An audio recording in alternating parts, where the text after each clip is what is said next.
This ain't no disco. Ain't no country club neither. This is RVA.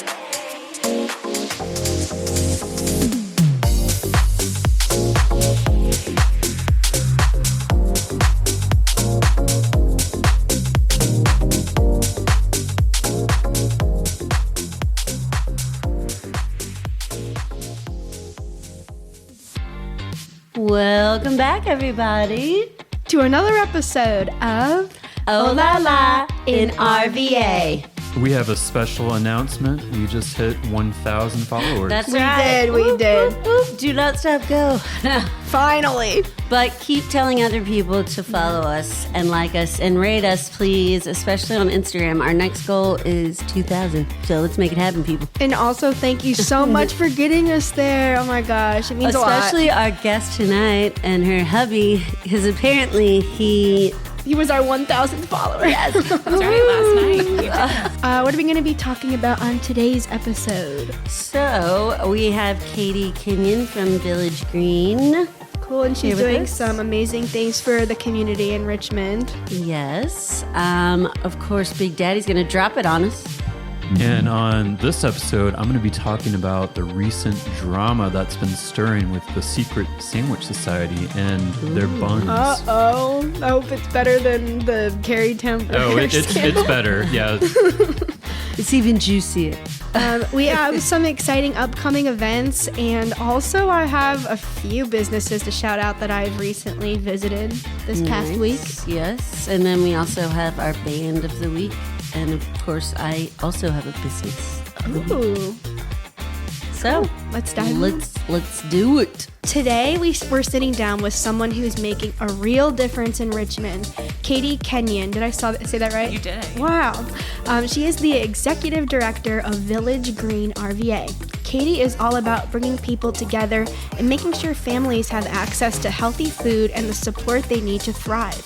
She's got a background in divinity, a heart for service, and a big picture approach to helping communities, not just by feeding people, but by tackling the bigger challenges that come with food insecurity. On top of that, she and her husband, Danny, have 4 kids ranging from 6 to 23. They have been foster parents and somehow still find time to stay super involved in the community. Basically, Katie is a powerhouse. You're making me sound really good right now. And we can't wait to hear more about her work, her passion, and what Village Green RVA is all about. So, Katie, welcome to the podcast. Thank you. Thank you for having me. And thank you so much. She brought some amazing food from Yes. Village Green. What That do was we have? very tasty. It was some hummus. We had a parfait with some granola, homemade pickles. Yes. The hummus had peanut butter in it, and it did not taste it was at so all. good. And it was beet hummus, which I'm obsessed with beets. So yay. And then the granola with the All homemade pistachio. from my chef, not Wow. me. I don't cook. Yum. So good. Thank you. And then she also brought us a beautiful bouquet of flowers. Yes. Love them. So lovely. Thank you. Yeah, glad to We're be going to here. get spoiled. Basically, if you're coming on the show in the next few weeks, You better you level best- up. Yeah, level up, baby. Level up. Shall we go into the interview portion of the podcast? We shall. Cool. So, Katie, are you from Richmond? If not, what brought you here? I have been here for 10 years now. I'm originally from Southwest Virginia. I just really mask my accent a lot. So I'm from right outside Roanoke, Virginia, but then lived all over the Southeast, Tennessee, North Carolina, South Carolina, and then came back to Virginia, but Richmond for the first time. I'd literally only visited Richmond once before I moved here Oh, a wow. decade ago. So it wasn't really a place you came when I was growing up, Yeah, I guess. it It wasn't wasn't a like a destination. destination. Yeah. And I did live in Germany for a little while and West Africa for a little while. Wow, in, that's in cool. between. So I've been a little bit of awesome. everywhere, but came back a decade ago and really have found Richmond to be my home. And my husband's from Northern Virginia, but been here like 25 years. So we've really made it our place now. So can't imagine being anywhere else. Same. I love it here. It's all right. No, I'm just kidding. So, what is the Village Green and how was it born? Yeah, so Village Green RVA is 1 year old. We just celebrated our first yay. anniversary. Yes. Congrats. Thank you. The end of February, we're the big one. So I was approached by our founder who had renovated some spaces and wanted to use it for nonprofit, for community. And I became the executive director in August of last year. So in August of 23, I brought a chef on, I've brought a community engagement director, a director of programs, and we've gone from 1 community partner to 60 in a year. Wow. That's So- awesome. That's really cool. It's insane. I mean, we went from making a few meals a week to now we make over 2,000 a week to get out to the community. So we really operate as a community hub. Like we have community partners, other nonprofits, government agencies that use us for resources, our spaces, which we let them use for free, and also our food, which they get for free too. So I really believe in accessibility, and there's nothing wrong with food pantries. They are doing a great job, but I really believe in opening a lid, taking a utensil, and being able to eat and having fresh food that's accessible that makes people feel like they're human again, and that's really what Village Green does. So the Village Green originally was a place of belonging and community. Like the school was there, the food was there, the church was there. Everybody came to find community and to be together and to have their needs met and to meet other people's needs. And that's how the Village Green became something. So I love that because that. I was wondering, like, what's the name mean? And I looked it up on your website. I'm like, oh, that's really cute. yeah, we really It's a good believe in name the for power it. of community Yeah. and working together so that, and really being that community hub of resources. It's so hard for people to find help when something's on one side of town and then something's on another side of town and then you have to call 20 different people. And we really tried to make it an easy place to get your needs met. It's beautiful. I know. What's your educational background then? Like, did you always want to go into like nonprofit work or? So I'm secretly a recovering pastor. And so recovering. You're in would good be- yes. company. You have 2 PKs here. There you go. So there's nothing wrong with I spent 20 years full time in church work, and it was amazing for what it was, but I felt very drawn to community work, and it was just a natural fit for me to move into the nonprofit space, especially after being a foster parent for so long here in the city, recognizing the need. I wanted to be the one that was like physically there meeting the needs, and so nonprofit was just, it made a lot of sense for me to jump there. No So, brainer. yeah.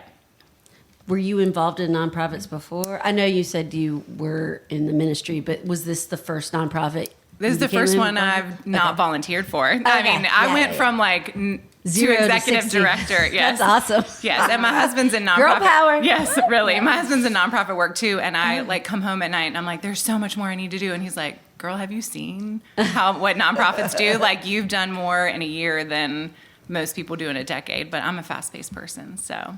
But anyway, that's how I got here, and it's just been a very natural fit to my passion. So. Right. All right, here's a question. When it comes to food access and family support in Richmond, what are some of the biggest challenges that people face, and how is Village Green stepping in to help? So a few years ago, like a pandemic-y time, I was a single parent to 2 young kids and a foster parent. And I remember one day I was mowing my lawn and my lawnmower broke. And I was like, all right, this is it. Like, I can't afford to fix it. I don't have a vehicle to take it anywhere. I can't afford to buy a new one. Like, this lawnmower is going to be what takes me down. And I went in the house, and I mean, I'm a person that had a support system and a person of means. But I went in my house, and I like looked around, and I was like, I have to feed my family, and I can't even boil this pasta right now. Like, I don't have the will to do it. And it was in that moment that I knew that accessibility was key to making sure that people feel human, they feel that they are worthy of, good food, and that it can take one thing literally off their plate, on their plate. It can put something back on their plate that they need.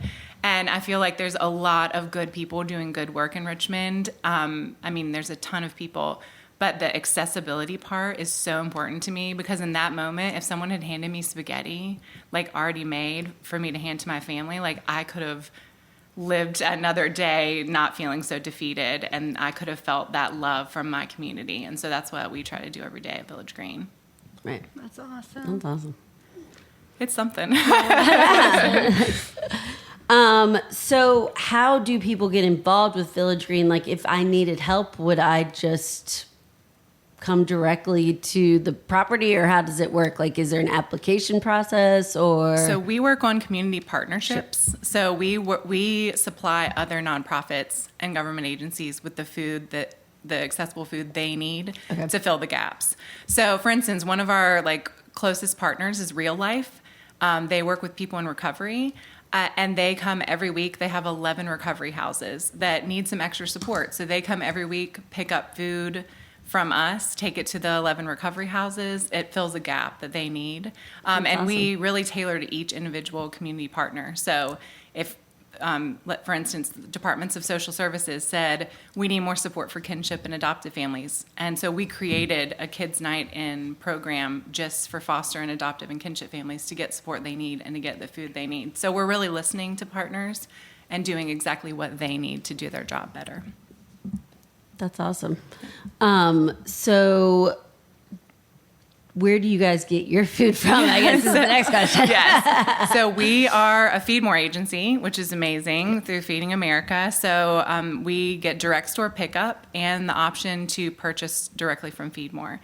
So we actually are direct store pickup for Costco for 2 days a week. So every Tuesday, Thursday, we go to the Southside Costco and we pick up literally whatever they have to give us. It could be between 2,000 and 8,000 pounds of food that we get from them every Tuesday, Thursday. Wow. Yes. So we have a line of volunteer vehicles. We load everything into our vehicles. We get them back to Village Green, sort everything, get rid of all the produce that has already gone bad. We have a pig farmer that comes and picks that up, so it's all used. Cool. That's really neat. It's really awesome. We also have a guy that composts that gets some of our stuff too. And so we process everything. We take the ingredients we can cook. Our chef Justin is amazing, and so he takes what he can cook, and then we get out the rest to the community right away. So we have people that come pick up Tuesday, Thursday. And then we have farms we work with. We have Sophia Farm, which is in Dinwiddie.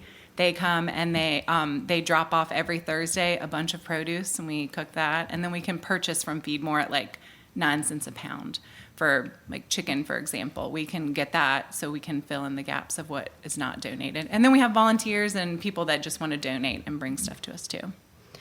So a lot of people have ideas about food insecurity that are not totally accurate. What are some of the biggest misconceptions that you come across? Well, I think my example of me is a really good example. You know, if somebody looked at me from the outside at that point in my life, they would assume that I had the accessibility that I really didn't have. I think that there's a lot of people that may just need it for a mental health reason. They might just need that one extra step to be able to help them to succeed in what they're doing.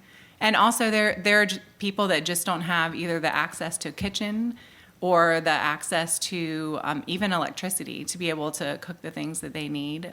But we're all 1 or 2 steps away in our own lives from not having, especially when eggs are $10 million a dozen. Yeah. You know, it is very difficult to survive when either your benefits run out or you don't have benefits to begin with, or you just miss a paycheck. All those things affect being able to put food on your table, and especially healthy food.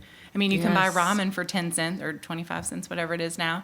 But, you know, the access to fresh produce and fresh protein is so important, and it's a lot of not getting the right kind of food that's the accessibility problem. It's true. How do people get signed up for the Village Green? How do people, you need it? If you need this, how do you reach out and get it? So we, like I said, we do the community partners will take the food for us, and we also stock all the RVA community fridges every Friday. So if you wanted a meal from us, that is an easy way to get that too. But most of the time, our partners are the ones that reach out to us and then fill in the gaps that way. Got it. Yeah. Do you have any statistical information off the top of your head? Right now, if you are a single mom with let's just say 2 kids, about how much would it cost to feed your family for a week? I mean, I know how much I spend a week in groceries, but I haven't looked recently just because groceries are so expensive. Yeah. So I know it was a lot cheaper before, and there are ways to make it cheaper. But if you want to follow sales, or if you want to go to a certain grocery store because it's cheaper, Right. you have to have the transportation access, and you have to have the time. And there's a lot of people that are working or other places that can't get to grocery when they're open and can't get to the places they need to get. But there is a great community of food source, like people that are helping right in Richmond. It's just really very difficult if you don't have the access that you need.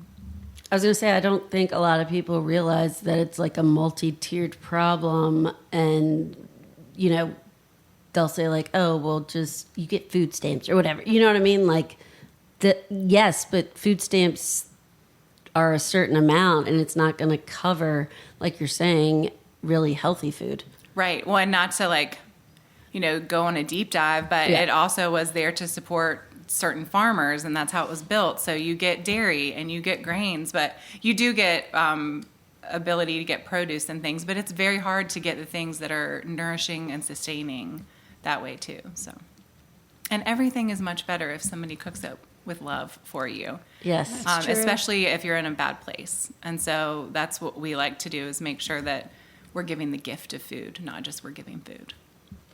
So you have a background in divinity and a big heart for service. How has your faith or your personal philosophy shaped the way that you lead and serve? Yeah, I think it's more my personal philosophy, just to show empathy and kindness. And I have a background in childhood trauma, and I used to do a lot of work in that. And just to think about what happened to a person, not what's wrong with a person, has really shaped the way that I do everything in life. And the need for community has shaped everything. I mean, community is so important. Us supporting ourselves, each other is so important. And we've lost that along the way. And just to like connect people is what I'm really passionate about. And that's what got me here. So. Do you guys have any, like, I know people can come up on set nights, like, from the communities to get assistance, etc. But, like, do y'all have community events you have, like, at different communities? You know, like pop-ups or something? I don't know. Yeah, pop-ups, exactly. Yeah. So, like, for instance, during the water crisis, which I try not to speak of because it was really hard. But we did like 2,000 meals, took them to the workshop in Scott's Addition, and just had a pop-up, and anybody could come. I mean, food insecurity at that point knew no socioeconomic barriers. It knew no bounds. Exactly. It really didn't. So we had people just like, I don't have access to wash dishes. So they came, they got like the containers, we brought stuff in for y'all. Full of food, and we're able to get it. So we do pop-ups, and we do the community fridges every Friday to try to make sure we're hitting different parts of town, and we work really closely with them too. So one of my favorite things about community fridges is there was a grant that was given to the farm in Dinwiddie, Sophia, just to do produce for the fridges, and they were taking the produce to the fridges, and it was rotting. Not because it wasn't good produce, it was just not accessible, and people that were getting stuff from the fridges couldn't cook it, so they weren't taking it. So they started bringing it to us. We started processing it in our community cook days on Fridays, and we started taking it to community fridges. And so we just all had lunch together, actually, the grant, the farm, community fridges, and Village Green, that's to so celebrate cool. Really this cool. amazing partnership of making good quality food accessible. So. That's great. Tell us more about Justin, the chef. You said that obviously you guys don't know what you're going to get exactly, so it's kind of like we were saying, like chopped. Yes, he literally is a genius when it comes to creativity. He and I have known each other for a few years. We met working out at Tequila and Deadlifts together. Nice. And then... Wait, tequila and deadlifts? Yeah, it's on Cary. Yes, it's an accessible personal training gym. And he used to be my trainer. And then in October, he was like, I don't think I'm going to train anymore. I want to do events, focus on food. And I was like, you're not leaving me. So, I didn't force him. But he has been in the restaurant industry. He's cooked all his life. He has so much knowledge. And so literally he cooks whatever we get. And so it is like chopped. You're like, here's Wow, the blueberries yeah. and the onion and the Texas Pete. Like, good luck out there. Right. And so that's what he ends up doing every day is, like I said, he made beet hummus for us today. Like, we didn't have tahini. He's like, no problem. Peanut butter. Damn, it's so he's done. like a real chef. Oh, he's so good, He knows yeah. how to like just take anything and make something of it. Yes. So, and that's, really, if you think about it, what we all have to do, especially in a time where groceries are so expensive or people that don't have the, means, we have to not do what is planned, but what's available. And so we're really doing what we're asking, other people to do is figure out what's available and make it into something that means something. So I know I'm probably gonna have to buy me some seeds and try to plant some out there. That's That'd be probably kind of gonna fun. die, but I would do a garden with you. don't do it. It's miserable. Really? I'm not a personal fan. I feel like it's a lot of disappointment to be a gardener because like your bugs get in it, animals get in it. It doesn't. I don't know. I feel like the I hardest would be part really. would be like, if you put in all that work and then it all died. Or it all gets eaten by somebody else. I love our farms and I love the produce we get, but like that is hard work. not a gift of mine for sure. I can't keep a cactus alive. Yes, I really I'm can't. with you. I'm with Knock you. on wood, we've done okay. Matt's better at it than me, though, probably. Can you share a story about someone, like other than yourself, someone who has been changed by the Village Green's work? Like a touching story? Oh gosh, yeah. Just in the last year, I can just picture like so many people, especially our work with foster and adoptive and kinship families. Like we have one family in particular that they bring their kids every month. They get the only 4-hour respite that they're going to get the whole month. And their kids they know they're taken care of. They know we have trauma-informed volunteers. They know they're going to be safe there. And the mom came back one day and she was just like bawling. And she was like, I went to Costco alone. And I was like, okay, I get it. Like, I totally get, right? Yes. Like that, but that sustained her Yeah. through the next month. And it's really important to me that people get the wraparound support they need, not just food, not just space, not just, pillows or whatever it is that somebody mental needs. health break. Yes. And so it's really touching to see, families getting the break that they need and also the resources they need. But we have just so many stories of food making the difference in making somebody feel worthy and loved. And I think that's what we always come back to every day is this is not just a meal. Like this is making the difference in someone believing that they're worth a home-cooked meal. And they are. And we want to make sure they feel that. So, We all are. yes. Yes. Namaste. That's right. I'm not cooking it, but Right. yes. I'm like the least cooking person to be in food. So yes, my husband cooks when I get home, and Chef Justin makes me food there. You And got it made in the shade. yes, now there was there was a time where I was doing all the cooking. So this is like a nice little break. You for paid me. your dues. That's right. That's You right. were in the trenches. Can you share a little bit, if you'd like, of your own like foster parent journey? I was or how just you about got to into ask, it? yeah. Yeah. So my dad was in foster care when he was a toddler and still doesn't know who his foster parents were then. He was in California and his dad was in the Navy and out to sea, and his mom had a mental health crisis, and he was well taken care of and is an incredible father. And my mom was a foster and adoption social worker. She just retired in December, so she's coming to babysit this weekend. Yay. We love that. Hi, Mom. Yes, thank you, Julie. So she always instilled in me the need, and I was like, one day when I have older kids or when they're out of the house, that's something that I think that I would like to do. Well, when I was pregnant with my youngest, I went to an info session about Richmond City and their need for foster families and how many kids are in care, and I was like, oh, it probably needs to be now. And like, if I'm I have trauma crisis training. Like, if it's not me, then who's saying yes? Right. And so I started training when she was 6 months old, and then have had 6 kids live with us. One for 2 years, one for a year and a half.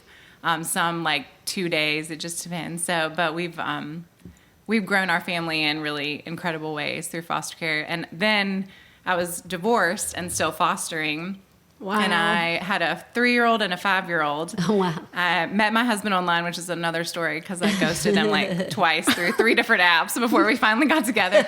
That's another podcast for another day. I ghosted my current boyfriend too. It's okay. I wasn't ready. But anyway, I met him. He had a 15 and 20-year-old. I was like, okay. So he's like trying to process that I have little kids. And then DSS called 3 weeks into knowing him. And they had an 18-month-old little boy. And I was like, he is going to bail. Like, this is insane.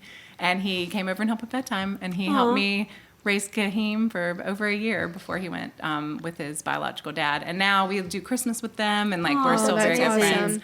So I guess not many people can say they fell in love over Department of Social Services, but here we are. Like 2 people with really big hearts. Yeah, and he's been in human services and nonprofit work way longer than me. So, well, anybody has. I've only been in it a year, but yeah, he's done 25-ish years in nonprofit work. So it must be hard to like let go of someone you fostered. It's so, I think we've looked at it in more of like a bridge to what is next for them, and we've really gained like.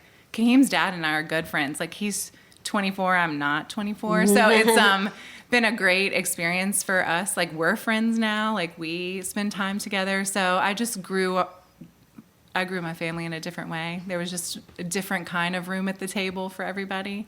And that's been really exciting to me. So I mean, it That's goes back to your true, whole yeah. like sense of community. Yeah, community exactly. building Yeah. through your literal family. It takes a village, Yes. the Village Green. yes, the amount of times we either hear or say, be part of the village, it takes a village. We're like, yeah, we get it. And I also only wear green once I started at Village Green. Really? That's why I got That's my so nails like this. cool. No, I'm Did just you? close Green. kind Just- of for St. So I Patty's thought it too, was but for yeah. St. Patty's, but you Oh, no, always it's wear all the green? time. That's so cool. I like that. I wore pink to a gala recently, and everyone was like, "What's What wrong is with happening?" you? Are you okay?" I'm like, "I just don't have a gala dress, okay, guys." So, I love a theme. So does oh she. yes, oh yeah, That's me really too. cool. Yes. So, So between running the Village Green, raising kids, staying involved in the community, how do you keep it all balanced?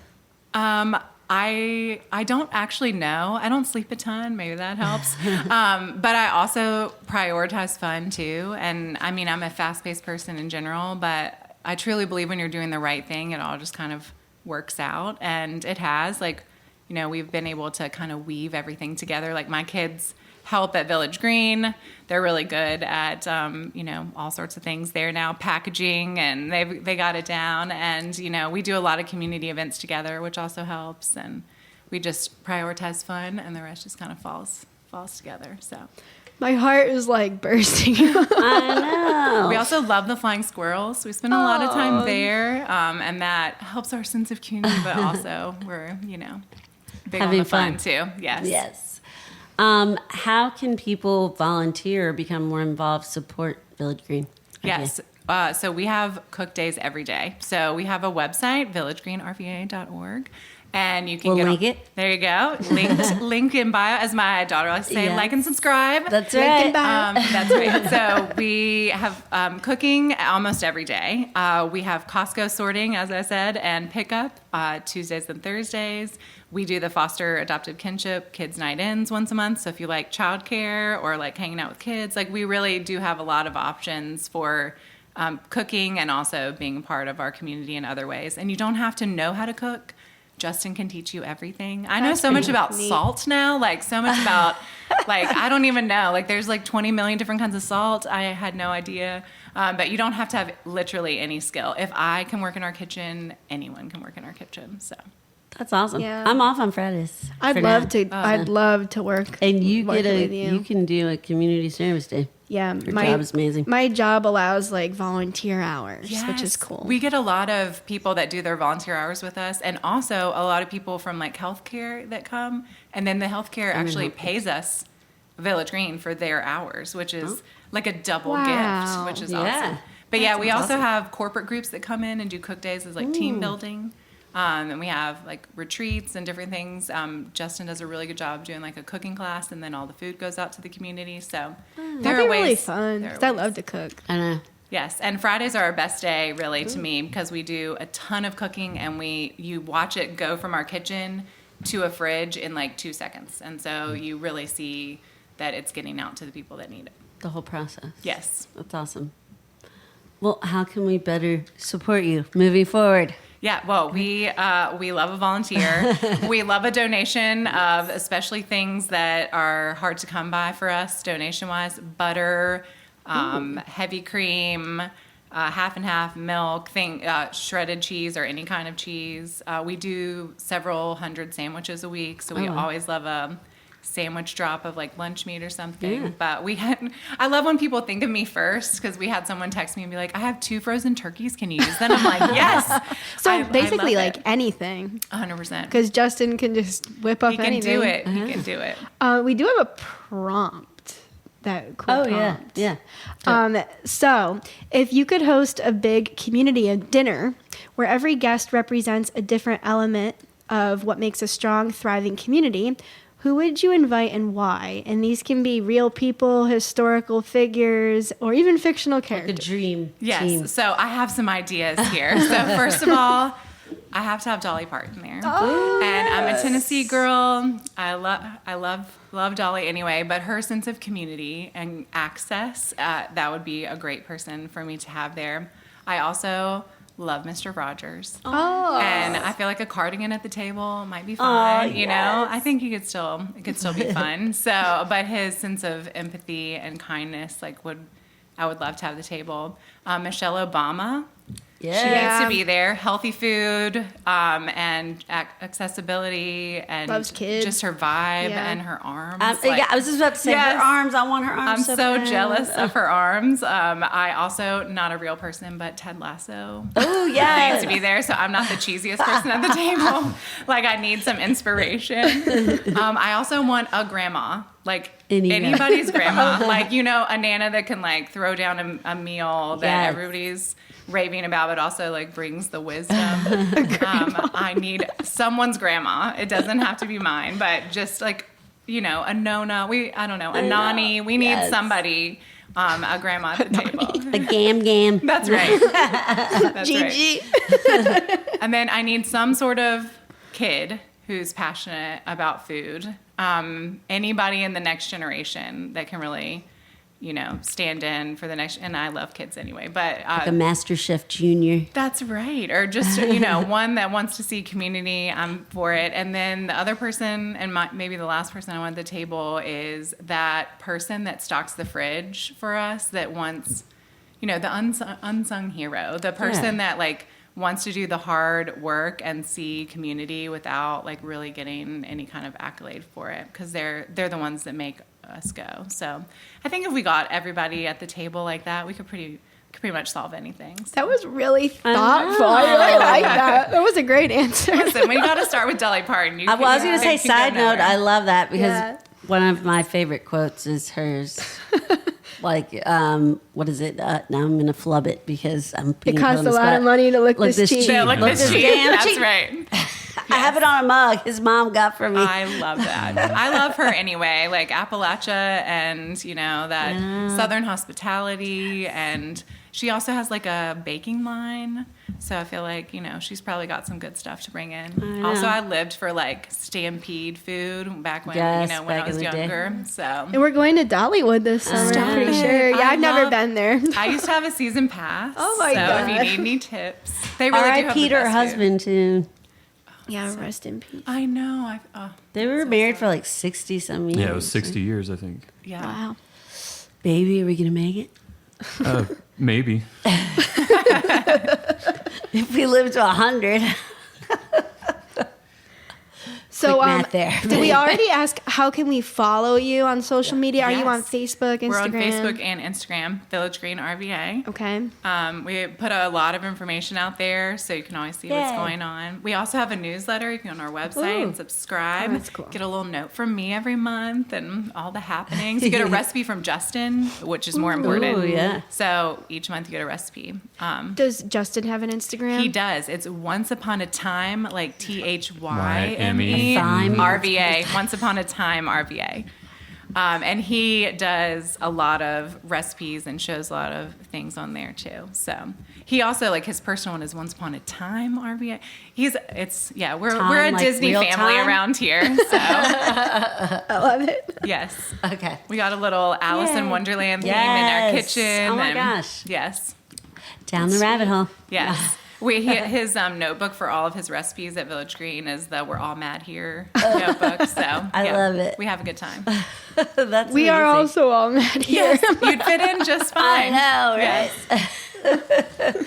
Well, thank you so much for the food and for coming on. You're going to stick around, of course, and jump in on the rest of the segments unless you have anything else. Nope, I think it's time for Big Daddy to Drop it on us. All right, guys. And on this episode, we're going to be talking about the Secret Sandwich Society and some bun drama that's been. Don't want nuns unless you got buns. Yeah. And so, have you guys been to the Secret Sandwich Society? I love it. I do love it. Yeah. I've never been. You've never been. What? We need to go on some Wait, recon. how? Is that the place that has like the fried chicken sandwiches? They have a. Yeah, they you're might probably have thinking one. of Lily They're Pearl. named after like presidents and stuff. Yeah. And the salads are named after first ladies. That's the only thing I don't. I don't like. think I've been there. Yeah, so they're known for unique sandwiches. They also have a great assortment of craft beer and cocktails, and they're located on East Gray Street in downtown Richmond. And like you said, all the sandwiches are named after past presidents and political figures. And so, what is all the recent controversy that's been going on? Well, last Valentine's Day weekend, the Secret Sandwich Society was called out by the brand founders and owners, Grace LLC, for not operating under the guidelines of the licensing agreement. And so Grace LLC filed 3 complaints against Society Hospitality, which runs the Richmond location. Allegedly, the Richmond location was using a type of bun that was not approved by the brand owner. It'll close you every time. This is probably the tip of the iceberg here. And so Iceberg lettuce. Oh my God, good one. And so Grace LLC, they issued cease and desist letters for using an unapproved bun. Oh my God. And additionally, the owners of the Richmond location allegedly owe $50,000 in unpaid city taxes. Oh, well, so doesn't everybody? And so That was probably an error. And so the license to operate in Richmond has since been terminated, and the Richmond location has been removed from the website. And so there were only 2 locations to begin with. So as a franchise or whatever, it's not a very big I thought franchise. it was. And so they made this big Instagram post. They're like, they're violating our, licensing laws and all this stuff. And so they're undergoing litigation, and so meanwhile, I believe the Richmond location is still operating, and it's, just going through a civil suit. With or without the buns? Yeah. I would the assume burning question. if they're going to go rogue, they're going to use the buns they want. Interesting. Because I think the owner came out and he was like, no, I'm not breaking anything. I'm operating this independently or something, right? Didn't he say that in an article? Somewhere am I going crazy? Maybe that was some Instagram goss. Yeah, that could have been the gossip. But yeah, like I said, I think this is like, there's been like a whole history with the 2 Maybe parties. there'll be a schism. Lord. Yeah. A full break. And so there, I guess if it came to it, maybe the Richmond location could just rename to the Super secret. Yeah. It's not secret if everyone knows about it. Not so secret buns. or yeah, or we got buns, hon, or something. Buns, RVA. That'd be funny. Bad buns. All right. right. So that concludes Drop It On Us, Big Daddy. All right, listen up, Richmond. If you're looking for a killer spot to hit some golf balls, grab some drinks, and actually enjoy yourself without waiting forever, you need to check out Drive Shack in the West End. It's way more affordable than Topgolf. It has a full bar, a restaurant, and even a putt-putt course decked out in insane psychedelic artwork by this artist, and I can't pronounce his name, but I think I'll just spell it. It's at HIEROVEIGA, and you should look it up because his artwork is so trippy and cool, and you can find it at Drive Shack. Plus, the manager, Suze, is an absolute gem. She's fun, bubbly, and running an awesome spot that deserves way more love, so you should go. Skip the long lines at long lines at Topgolf and the overpriced nonsense, and head to Drive Shack instead. And then also, if you're in Richmond and looking for a workout that will humble you in the best way possible, you should check out RVA Kicks. This place is so awesome. It's a massive graffiti-covered warehouse, and it's packed with everything you need to level up. They have kickboxing, jiu-jitsu, a boxing ring, an IV drip station, a full gym. Is that for hangovers? Yeah. I asked, and he was like, why does everyone come when they have a hangover? No, it's meant for recovering after boxing. But he said people come when they're hungover. That's hilarious.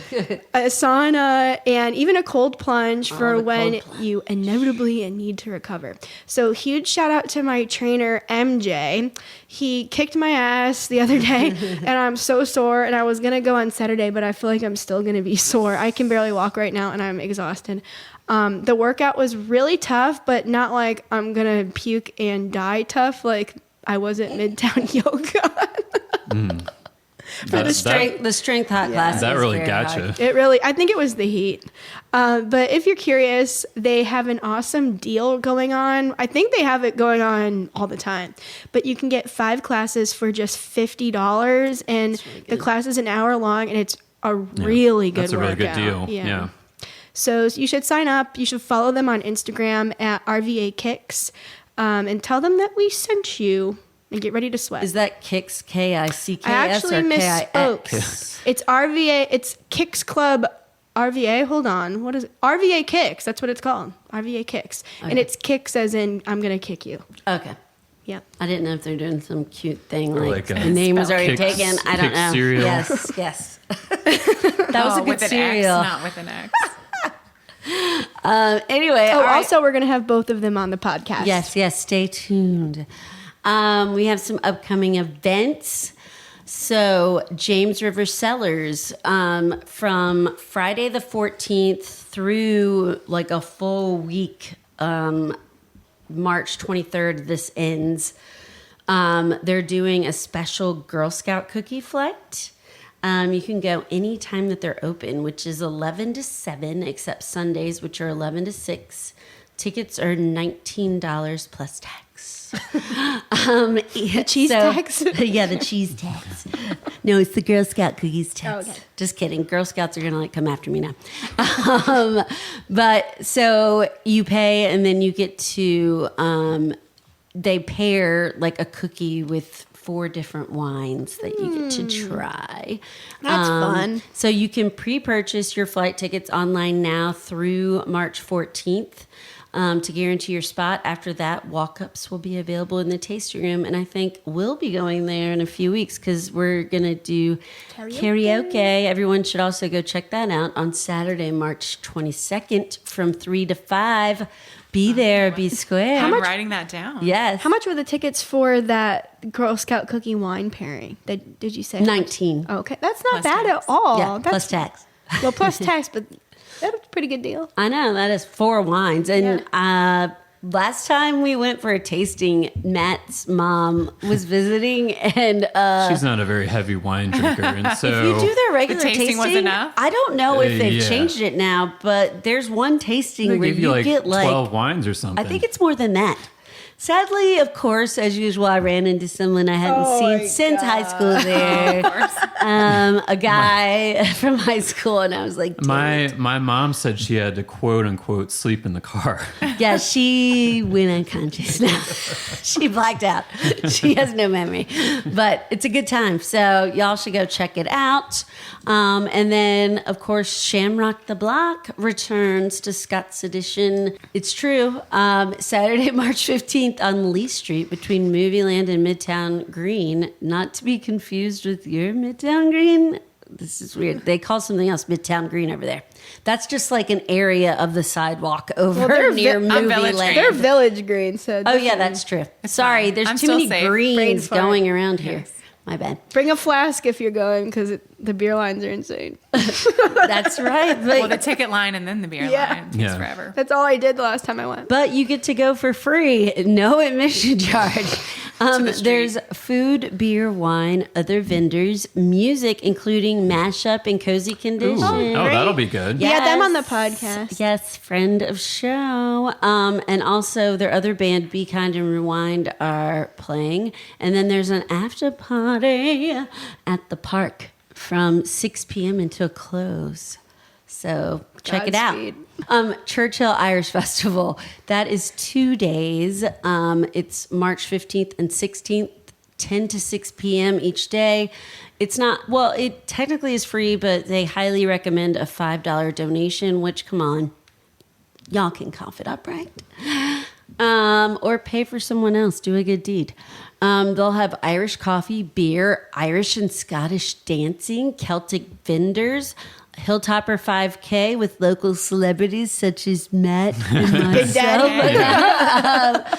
That's at 9 a.m. on Sunday. So we're having people over here going to the Irish Festival that Saturday and then running a 5K the next day. What could go wrong? And trying to get a personal best. Nothing. Yeah. All right. Bands will also include Mother's Little Helpers, another fave. Great band. Expatriates, F Train, the Bart Chucker Band, love them. Jenny and the Ghouls, and many, many more.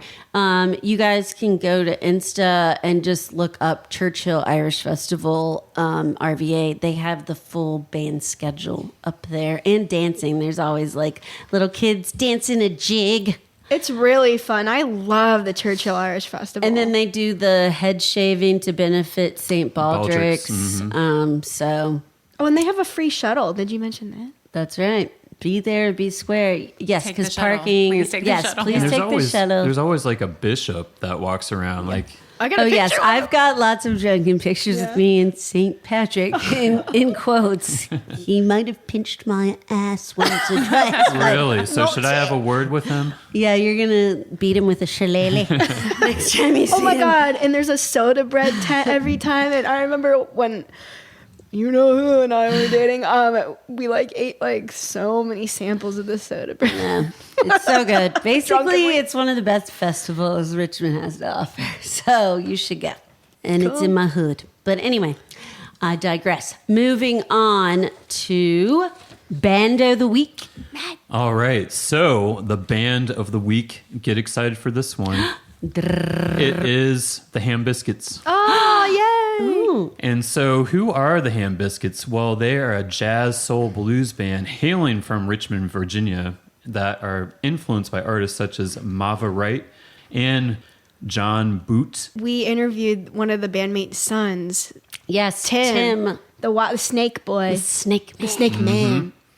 And so they play a mix of New Orleans style jazz, and they have their own original music. They can be seen at venues like Star Hill, Strange Ways, and the Poe Museum. The lineup consists of 5 members, including vocals, guitar, piano, drums, and the trombone. And I play trombone, by the way. really, Oh. so- True. Fun fact. Jazz trombone. I mean, it's not as good as the You're like, Hambiscuits, I'm sure. you're like, I'm vying for a position. Just saying. I play in Jazz Christmas every year. So Really? Okay, that's a That's cool. not Cool the talent. Hambiscuit level, though.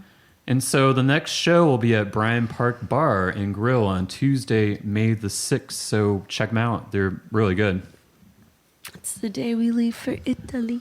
I'll be there. It's our 10-year wedding anniversary. So awesome. So we're going. Enjoy. Not trying to rub it in, just counting the days. That sounded like you were rubbing it in. I know. Maybe slightly. Don't get into a boating accident. Bitch. Hurricanes. Yeah, a hurricane on the boat. Maybe I'll drink a hurricane on the boat now. Shout outs? Well, wait. First, business Oh, of I the forgot, week. I forgot. The official. Oh my. Yes. Oh, me, oh, my. Brazen RVA. It's a new restaurant that's opening on March 12th. It's located at 2028 West Carey Street. Hours are going to be, this is cool because not many restaurants actually have these hours. I think they have a smart business plan. They're closed on Tuesdays, but open on Mondays. There's so many places that are closed on Mondays, so True. good job there. Every other day they're open from 11 a.m. to 10 p.m. starting, like I said, March 12th. They are committed to creating authentic dishes for lovers of fresh and flavorful slow-cooked foods. And they'll be catering to people with all dietary restrictions. So, yeah, they're all about, like, braised meats, like long... God, I love a hot braised meat. cooking. I know. So I took a little peep at their menu, and if I were to eat there, I would enjoy as an appetizer the slow braised short rib with crispy polenta, poached egg, hot honey drizzle, and fresh herbs, or herbs, as some of you may say. ASMR. Yes. Then I would move on to the Beaufort, which is braised beef bourguignon, roasted garlic aioli, fennel frond herb salad, and roasted red pepper relish, all served on a torpedo roll. No crazy buns up in there. What is a torpedo roll? It's like one of those basic, like, you know, Like a hoagie- sub rolls. hoagie Yeah, roll? like a hogie roll. Okay. But like more pointed. Yes, I think that's what I'm imagining. Served with jus. And then, this sounded good for dessert. Death by chocolate, Kahlua cake, espresso mousse with toffee drizzle. Would love to die All that right. way. Yes. So I'm excited to try that place out soon. Anyway, shout outs. Shout out to Katie. Thank you so much for coming on in the Village Green, of And course. Village Green, not to be confused with Village. What did I say? didn't say Village. Midtown You Green? said Midtown. Yeah, We're Midtown Green. Village Green Sorry, RVA. yes, Village yes, Green. yes. Thank you. Thanks for having me. Slap me.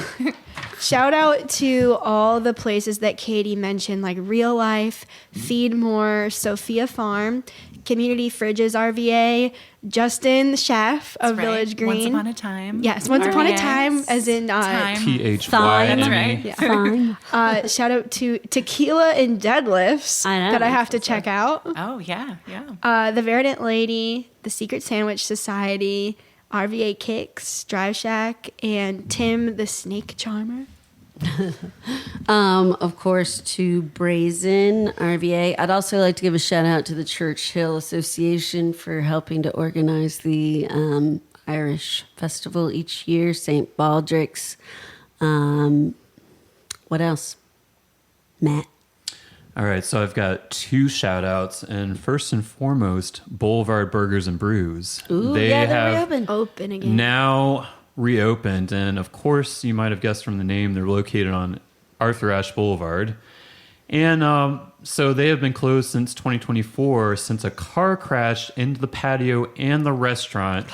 And the driver was charged with DUI and reckless driving, and of course, he was driving a Charger Not a Charger. while he Charged in there. while he plowed through the restaurant. So, other shout out goes to Sub Rosa, which is a pretty well known bakery in Church Hill. Award winning. They recently announced that they will be reopening in the fall after the building had caught on fire last November. So that was a tragic thing. That's the second time that's happened to them. I know. Well, it wasn't. I don't know how it started the first time. I can't remember. But wasn't it faulty wiring upstairs on the apartment upstairs? I'm not too something? sure, but I think Maybe it's still they're under doing an investigation. investigation for the second Yeah. one. Drama. But I know that the owner, shout out to Second Bottle, because the owner of Second Bottle lives above Sub Rosa, and she just moved here several years ago from New York and moved her whole life and business here, and her apartment got damaged in the fire as well. So go support them, please. I love Second Bottle. I know, it's great. I love how she'll write down like what you bought and keeps it in a log, so if you forget, then you can be like, what did I buy? That white wine? Or whatever. You know, that I just a drank white too one. much of and can't remember. All right, so what's a sneak preview of the next episode? So we're going to have Natalie McNamara, co-owner of Harry's at the Hoff, on. Yay! was We had just Carter there. on last year, so Yeah, and Carter Yeah. Now was it's a great Natalie's turn. guest. I know. Really enjoyed him. So- I finally got to see the renovations like last weekend. Oh my God, it is beautiful in there. I you would been, remember. Katie? I have tried to go several times and it's never worked out. So Aw. I need to need to The go. restaurant's really cool. good too, even Yeah. if you don't like go party after hours. We did the restaurant and we did the club, Lounge. whatever it is. Yes. Yeah. And then they have a rooftop, but it was very cold, so we did not go up there.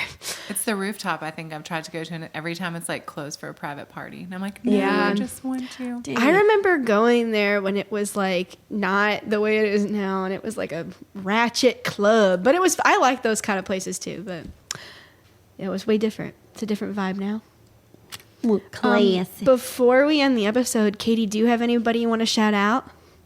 Oh my gosh. Well, I already shouted out all my people. Like, I really just thankful for my staff at Village Green. My chef, you need to go follow. Yes. He started his chef Instagram when he started at Village Green, so he needs some love. Also, I always have to shout out Duke's Mayonnaise. Honestly. They follow us, I'm pretty sure. Yes, they like literally are the life blood of our organization. So funny. This was kind of funny. Side note. We were walking down the sidewalk, and there was like this film crew set up, and they said they were filming a Hellman's mayonnaise commercial. I'm not sure if No. that was sarcasm or not. It was, there's like a creative studio next to Alewife. Oh yes, And so they've asked me to like cross the street before because they were filming something while I was running, and I'm like, I'm not paying attention, but okay. And so I told Matt, I was like, oh, it's probably them. And he was like, maybe not, maybe it's somebody better. And so I was like, let's just cross the street. And he's like, no, we have to walk through there and ask what they're doing and be nosy. So I'm not sure if they were being sarcastic or not. well, Justin will literally cook anything we have donated, but we got Hellman's the other day, and he gave it away. That's hilarious. He was People are like that. He was here. like, no, He sir. brought Hellman's home, and it's up in the cabinet. And I told him he needs to take it to work and leave it No, there I think we because got that from an Instacart Well, shopper. Well, please don't donate it to Village Green. We can't use it. Okay, side ain't note nobody too, want that round hill. when I moved, because I'm originally from upstate New York, when I became friends with Liz and moved to Richmond, it came up and I didn't know what Duke's mayo was, and she was like, you need to like switch your mayo, and I've never had Hellman since. Yep. Well, I there only you go. get Duke's. But we live on Duke's mayonnaise at Village Green. So shout Another out to reason Duke's. to support Village That's Green. right, that's Dukes, right. baby. All right, make sure you follow us, everybody, at O Lala RVA on Instagram. We just reached 1,000. We'd love to get to 2,000 eventually at the Or end of the year. 10,000. Well, Keep slow and going. steady. Keep going. Like us, rate us, subscribe. Yeah. Make sure if you like the episode, if you don't like the episode, let us know. Send us a DM. Get involved. Be on the podcast. That's right. Yeah, we'd still love it if you have either someone you want to nominate or yourself, whatever. You can DM us, and we'd love for you to come on. And make sure that you volunteer for Village Green. Yes. That's right. Come see us. We have a good time, I promise. Yay. Thank you All so right, much. Until Thank the you. next Thank you. episode. And thank you again for the snack. Of Oh, course. yeah. Thanks. Well, ciao. Thank you. Bye.